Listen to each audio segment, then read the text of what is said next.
Avant, quand nos grands-parents voulaient apprendre les mauvaises choses à leurs enfants, donc à nous, nos parents, ils les réunissaient autour d'un feu.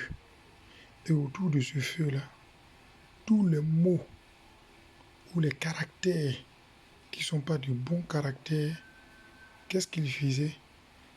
Ils joignaient ces caractères à des animaux. De sorte que toi, en tant qu'être humain, qui te voit déjà mieux qu'un animal, tu vois que ce comportement qui est identifié à un animal, tu ne peux pas l'avoir. Tel que par exemple l'araignée était connue pour être le menteur, les renards étaient connus pour être le rusé, ainsi de suite. Donc, quand on lit les caractères qui sont mauvais aux animaux, implicitement toi, le fait que tu saches que tu es un être humain et que tu ne dois pas développer ce genre de caractère, automatiquement tu t'éloignes de ça. Ce qui faisait que les hommes d'avant, les paroles avaient de la valeur, ils se faisaient confiance mutuellement et les choses marchaient.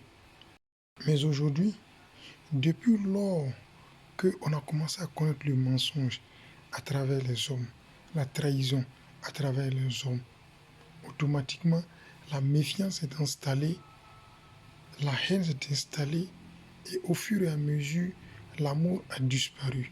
De sorte qu'aujourd'hui, nous sommes prêts à aller jusqu'aux mains, jusqu'à en découdre avec les autres, parce que on a accepté d'autres traditions qui n'ont rien à voir avec les nôtres et par lesquelles on apprend difficilement. Je ne dis pas qu'elles sont mauvaises, puisque la diversité est une richesse, il va falloir savoir l'utiliser.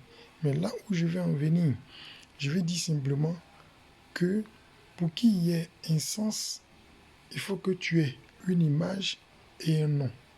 Donc, pour que tu puisses connaître quelque chose, si on te montre une chose sans nom, tu ne peux pas la connaître. Et si on te montre on te dit un nom sans la chose, tu ne peux pas connaître. Donc, il te faut les deux pour que tu puisses connaître les choses.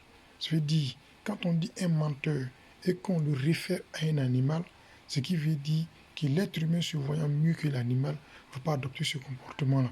Mais quand on veut parler de menteur et qu'on te désigne l'oncle ou la tante ou le frère ou le voisin, automatiquement, tu vas commencer à détester une telle personne parce que tu vas vouloir lui ressembler. Donc voilà un peu là où ça va.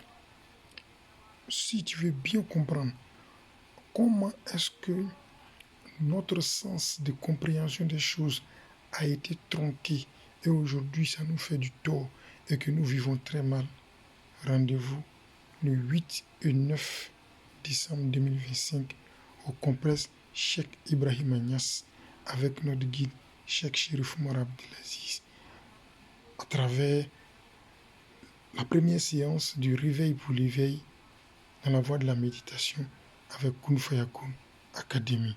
Salam alaikum.